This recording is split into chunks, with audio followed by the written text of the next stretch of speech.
कि मेरे संबंधी भी सभी हैं सुख से रहें, अर्थात मेरे कोई माता पिता भाई मामा चाचा आपके आ जाएं हैं तो उनका भी आपने मान सम्मान करना है। इस प्रकार से कन्या कहती है क्योंकि मैं आपके होते हुए ही स्वामी वाली है, स्वामी वाली हूँ, इसलिए आपको मेरा पालन भी करना होगा। फिर चौथे वचन में कन्या कहती है सुख दुखानि सर्वाणि भंजाना त्वचा सा कोई प्रसन्न स्मुखी रुष्टे च प्रिया वादनी। फिर कहती है चौथे पद में कन्या कहती है वचन में कि मैं आपका सब सुख दुख आपके साथ सहन करूंगी, अर्थात आप मेरे आधे अंग हैं, अगर आपको दुख होगा तो मुझे भी दुख है, अगर सुखी है आप तो मैं भी सुखी हूँ।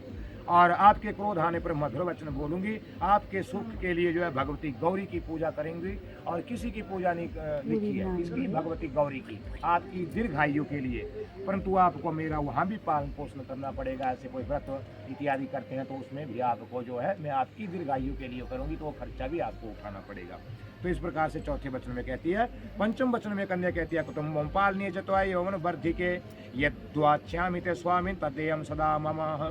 क्या कहती है पंचम वचन में कन्या कि प्रिय आज तक है, जब आज तक मेरा पालन पोषण मेरी रक्षा मेरे माता पिता और भाइयों ने की, अब युवा अवस्था में जो है आपको सौंप दिया आपने, अब युवा अवस्था से वृद्ध अवस्था तक आपने जो है मेरा ध्यान भी रखना, शत्रुओं से भी ध्यान रखना, मेरी रक्षा भी करनी, कोई मुझे अच्छा ऐसे बुरा ना शब्द ना कहे उससे भी रक्षा करनी, और कुटुंब का भी पालन करना होगा, आगे हमारी संतानें होगी परिवार का भी पालन होगा, और जो कुछ समय आपसे उचित मांग करूं, क्योंकि स्त्रियों को जो है वो श्रृंगार प्रिय होता है, जैसे करवा चौथ की आगे कोई अगर उसमें कोई आपसे कोई ऐसा कुछ उपहार इत्यादि मांगूं है तो आपने उचित मांग करूं तो आप मुझे वही देंगे, और मेरे बार बार मांगने पे मानो आप देने में असमर्थ हैं उसको उस वस्तु को, परंतु मैं फिर मांगूं तो आपने क्रोध भी नहीं करना है, क्योंकि स्त्रियों को श्रृंगार प्रिय होता है।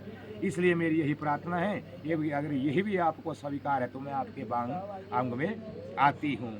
और छठे वचन में फिर कन्या कहती है सर्वबंधु जना स्वामिन भवतो दासाम गतः जलपात्र कंकणाभ्याम दत्ताहं प्रेम पूर्वकम त्वया कदापि नो वाच्यम किम दत्तम तव बंधु भी। छठे वचन में कन्या कहती है कि स्वामी मेरे संपूर्ण संबंधी जना आपके दास बन गए हैं।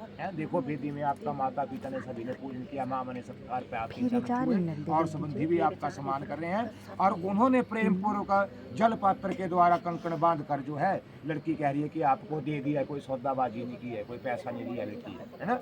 और क्या कहा कि कभी, परंतु आपने यह नहीं कहना कि आपके संबंधी जनों ने और माता पिता ने मुझे क्या दिया है। मानो ऐसे दहेज के लिए भी झगड़े होते हैं, तो जितनी माता पिता की समर्थ्या थी उन्होंने अपने दिल का ही टुकड़ा दे दिया, तो और क्या मांगना, अपना बच्चा ही दे दिया आपको दान में, अग्नि को जल को साक्षी मान करके है। तो आपने ऐसी मुझे ठोकर नहीं मारनी है कि आपके माता पिता ने और संबंधी जनों ने क्या दिया, जितनी उनकी समर्थ्या दी उन्होंने सब कुछ बढ़ चढ़ के दिया है। मानो दुल्हन ही दहेज है, तभी लिखा होता है। और क्या होता है कि कलयुग का प्रभाव होता है, एक साथ रहने पे प्रायः झगड़ा भी हो जाता है, जहाँ दो बर्तन हो आवाज़ भी होगी। तो आपने जो है वो मेरे अपराधों को क्षमा करना है। अगर मेरे से ऐसी कोई गलती हो गई तो ऐसा नहीं कि लड़ाई हो गई तो फिर है महीना भर 15 दिन ऐसे मुंह फुलाए फिर मान जाना, क्योंकि ऐसा होता ही है, व्यस्त जीवन है, दो पहियों की गाड़ी है, तो हो भी जाए तो फिर एक दूसरे को राम राम थोड़ी देर बाद फिर ऐसा चलता रहता है व्यस्त में। तो इस प्रकार से छठे वचन में कन्या कहती है। सप्ते वचन में कन्या कहती है होमे यज्ञ विवाहे च कन्यादाने मखे व्रते अंचल ग्रंथिमादाय भक्तम वामंगम संस्थिता अर्ध पुण्यम घृषामि न त्वपाप भागनी अर्ध पापम प्रदास्यामि चंगी कार्यादि त्वया। अब छठे वचन में कन्या कहती है कि प्रिय आज के बाद आप कहीं भी हवन यज्ञ विवाह कन्यादान करोगे व्रत करोगे तो मैं आपके जो है अंचल ग्रंथि बांध कर आपके वाम अंग में बैठ जाऊंगी, अग्नि के सामने, ऐसा कह रही है, और आपके पुण्य का आधा भाग ले लूंगी। मानो ये कुछ भी नहीं करेगी तब भी इसको आधे पुण्य का भाग मिल जाएगा है, और ग्रहण करूंगी, परंतु पाप का नहीं। क्यों? अगर पाप करेंगे वो आप भोगो है, क्योंकि मैं आपकी धर्म पत्नी हूँ। शास्त्रों में मुझे धर्म पत्नी कहा गया है, कोई ऐसी पाप पत्नी नहीं किसी ने भी कहा आज तक। जो धर्म की ओर प्रेरित करे वो धर्म पत्नी तो आ है। और कहेगा परंतु मेरे द्वारा किए हुए पाप जो है, जो मैं पाप करूंगी वो आपको आधा भोगने पड़ेंगे। अब पाप कौन से? ऐसा नहीं कि जो मर्जी पाप करे, कौन से पाप? गृहस्थ जीवन को चलाने के लिए, मानो आपके लिए खाना बना रही है तो इस लकड़ी में ना जाने कितने जीव मर गए हैं, तो ये आपको आधा भोगना पड़ेगा। गऊ का दोहन कर रही है, भैंसों से दूध निकाल रहे हैं, गऊ से दोहन कर रहे हैं, दूध निकाल रहे हैं, तब भी पाप होता है। तो पानी भर रहे हैं सुबह, है। पहले कुओं से भरते थे, अब जल मानो अंदर ही है, नल से ही है, तो उसमें भी नाना प्रकार के जो है उस बर्तन के नीचे जो है वो आ जाते हैं ना कीड़े मकोड़े, तो वो पाप भोगना पड़ेगा और नहीं किसी प्रकार का, वो खुद भुगतेगी।